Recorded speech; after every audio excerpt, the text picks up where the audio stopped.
Oli et la poudre de sommeil. Histoire pour s'endormir par Laure Candilier. Il était une fois l'histoire d'Oli, jeune prince qui vivait dans la vallée de la nuit. C'était une belle vallée, paisible et calme. Écoute bien cette histoire. Installe-toi confortablement. Voilà, comme ça. Encore un peu mieux. Ah, voilà. Maintenant, prends une grande inspiration. Tu peux fermer les yeux ou attendre un petit peu, mais ouvre grand tes oreilles. Prêt? C'est parti. La vallée de la nuit était très spéciale. Il y faisait toujours nuit.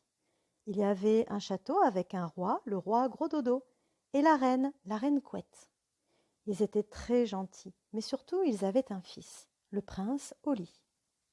Comme il faisait toujours nuit, les habitants de cette vallée dormaient beaucoup, tout le temps. Lorsque certains sortaient, pour se saluer, la coutume, c'était de bâiller. Oh!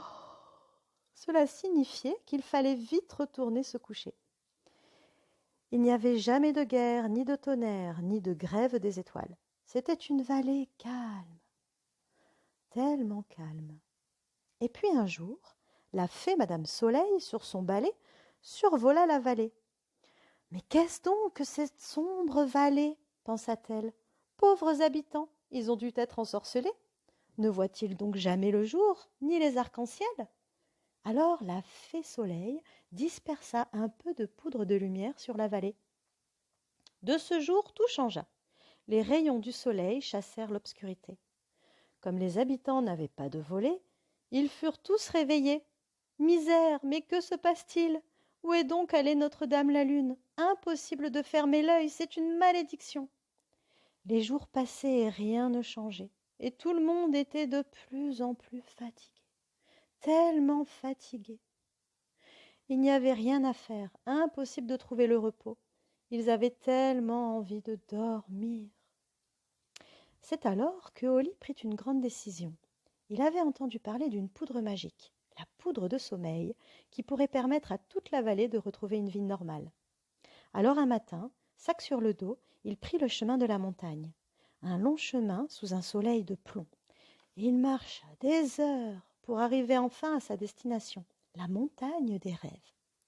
La légende disait que c'était un dragon qui gardait l'entrée d'une grotte dans laquelle était cachée la fameuse poudre magique. Alors, pas à pas, petit à petit, au fur et à mesure, plus il avançait, plus il rejoignait le sommet des rêves. Il était épuisé. Il luttait pour garder les yeux grands ouverts, mais la poudre de sommeil devait déjà faire son effet. À l'entrée de la grotte, il trouva le dragon complètement endormi.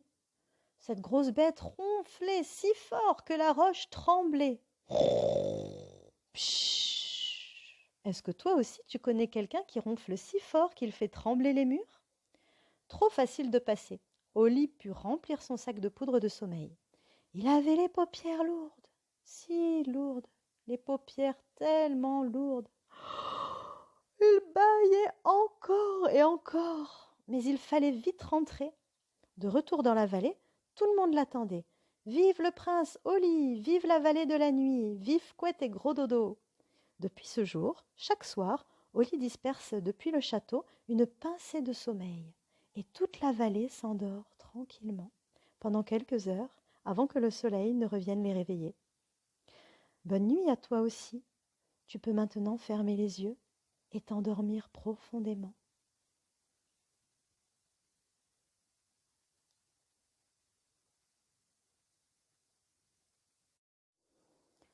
Oli et la poudre de sommeil. Histoire pour s'endormir par Laure Candilier. Il était une fois l'histoire d'Oli, jeune prince qui vivait dans la vallée de la nuit. C'était une belle vallée, paisible et calme. Écoute bien cette histoire. Installe-toi confortablement. Voilà, comme ça. Encore un peu mieux. Ah, voilà. Maintenant, prends une grande inspiration. Tu peux fermer les yeux ou attendre un petit peu, mais ouvre grand tes oreilles. Prêt ?